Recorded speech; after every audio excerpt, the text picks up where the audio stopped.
targets in Lebanon, including launchers and even a commander of Hezbollah's elite forces. And Israel also reported killing a Hamas commander in the Gaza Strip. Israel Defense Forces spokesperson Daniel Hagari said that commander took part in the October 7th attacks and was directly involved in the murder and abduction of Israeli civilians. Muhammad Abu Itiwi was a Nukhba commander in the El Burej battalion of Hamas's Central Camps Brigade. Hagari explained that on October 7th, the Hamas commander ordered the attack on young people hiding in this bomb shelter. Hagari also said that Hamas commander was employed by the United Nations Relief and Works Agency, also known as UNRWA. He has also been employed by UNRWA since July 2022. We have the records to prove it. We reached out to UNRWA for comment, but we didn't hear back before airtime. Meanwhile, the United Nations Interim Force in Lebanon, also known as UNIFIL, said that its peacekeepers withdrew from a watchtower after Israeli forces fired at it on Tuesday. Israel's Prime Minister, Benjamin Netanyahu, said they have repeatedly asked UNIFIL to get out of harm's way.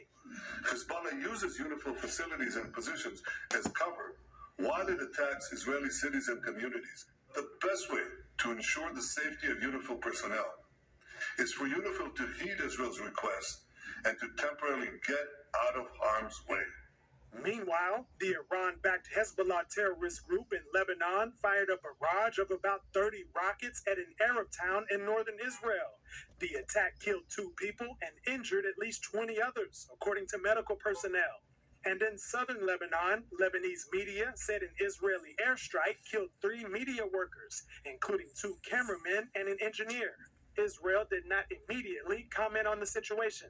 Meanwhile, Secretary of State Antony Blinken was in the UK on Friday, where he met with Lebanon's caretaker prime minister. Blinken said there was an urgent need to get a diplomatic resolution to the conflict. And until that resolution comes, families of hostages continue to plead for the release of their loved ones, including this man whose son is being held hostage in the Gaza Strip. Every day that passes, and still they are in the Hamas tunnels. There is a fear that they will die or get fungal diseases. I don't know what they are facing there inside the tunnel. There are still 101 hostages being held captive by Hamas terrorists in the Gaza Strip. Jason Berry, NTD News. Ukraine says Russia will deploy North Korean troops in combat zones as early as this Sunday. Meanwhile, South Korea reports that the North is planning to blow up roads and possibly open fire on the Korean peninsula. NTD's international correspondent Arian Pazdar has the latest on the rising tensions around the globe.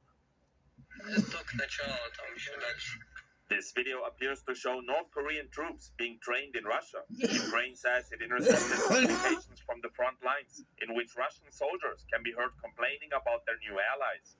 The North Koreans are codenamed the K Battalion. He was just talking about the K Battalion. I asked who gets the weapons and the ammo for them. We got the rations, and from what I hear, the brigade gets it. And a Ukrainian government program published this video appearing to show prisoner camps for North Korean soldiers. It shows the food that's being served, sending the message, whoever wants to live will surrender. And the fighting might start soon. Ukrainian President Volodymyr Zelensky says he received intel reporting that the first North Korean soldiers are expected to be deployed by Russia to combat zones as early as Sunday. Zelensky calls this a clear escalation by Russia. President Vladimir Putin doesn't seem to agree. It is our sovereign decision whether we apply something or not. Conducting some kind of drills, military training, sharing experience, it is our business. Putin says an agreement between Russia and North Korea allows them to work together.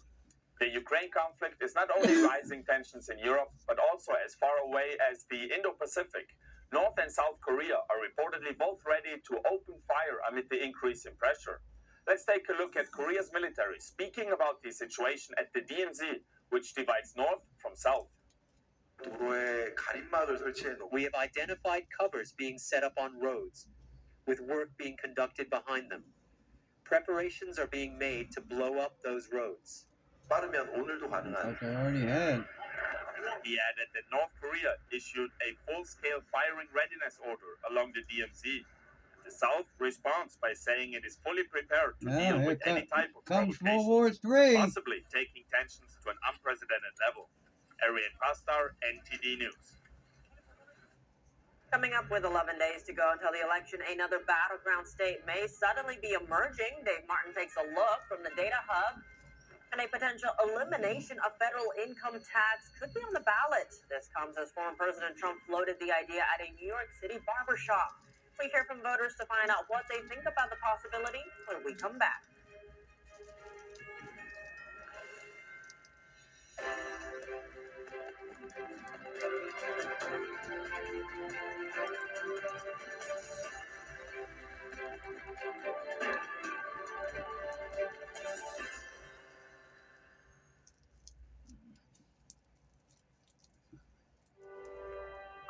There's a whirlwind of emotion and activity going on in this painting. And there's chaos all around and threat from below. The wolves surrounding her, and they're anything but unmoved. They're moving all the time, and we sense that. But this little girl remains unmoved. Tiffany. Yes, well, it's a very packed schedule. Of course, he was in Texas earlier today with 2 campaign events, one of which he talked to press, and the other he was on the Joe Rogan Experience, which will be a very interesting podcast. As we know, those are about 2 to 3 hours long. Very much looking forward to that.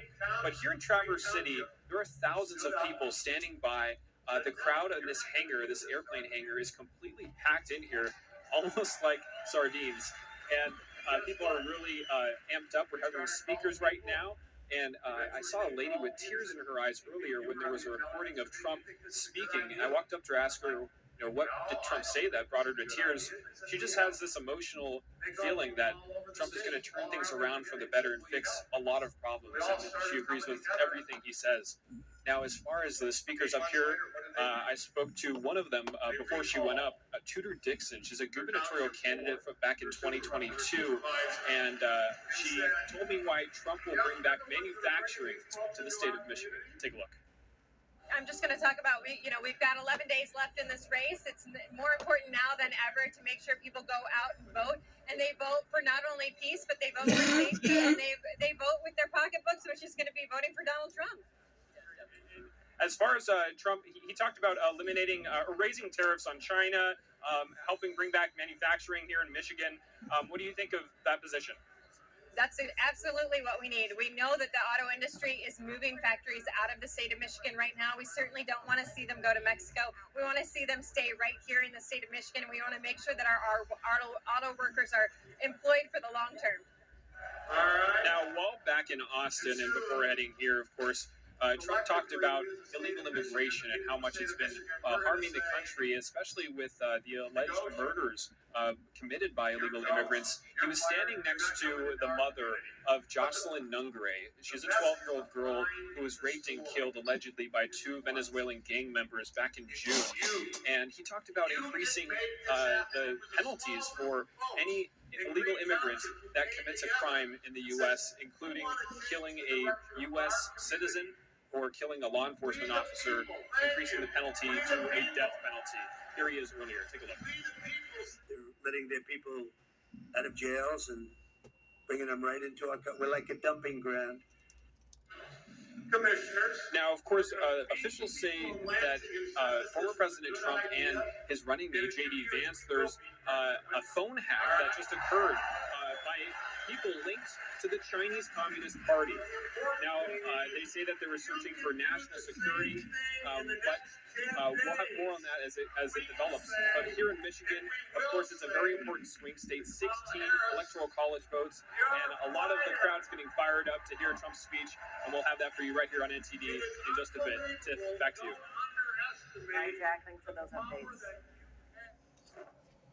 A potential elimination of federal income tax is making headlines. This comes after former President Trump floated the idea in a New York City barbershop during a segment on Fox and Friends.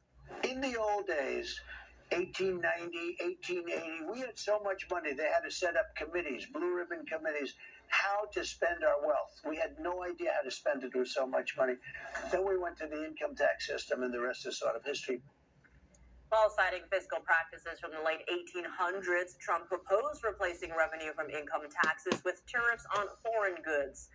A CNBC analysis suggests Trump's economic overhaul could mean lower taxes for more than 90 million Americans. As of now, the former president is planning to cut taxes on tips, overtime pay, and Social Security benefits. He also says he would consider tax exemptions for public service workers. And how do everyday Americans feel about Trump's idea of zero income tax? NTD's Sam Wong was out on a national mall in D.C. to hear from voters. Trump versus Harris, who do you think has a better economic plan? Obviously, Trump cutting out taxes, increasing our housing, creating new jobs. There's a lot of different things that he's provided. Trump, because he's done it before and he proved he could do it. Harris. Absolutely Harris. Because Trump doesn't have a plan. He has a concept of a plan. Trump, I think most Americans agree. I think over 60% of He Americans doesn't now have a say the plan. economy He was got better better plan than Kamala Harris. Her budget proposals will not only be less of a burden on the deficit, but also spur continued economic growth. Trump, obviously. Gas was $1 something. Food. I mean, anyone who isn't noticing the inflation in food is very, very rich. I think Kamala Harris has a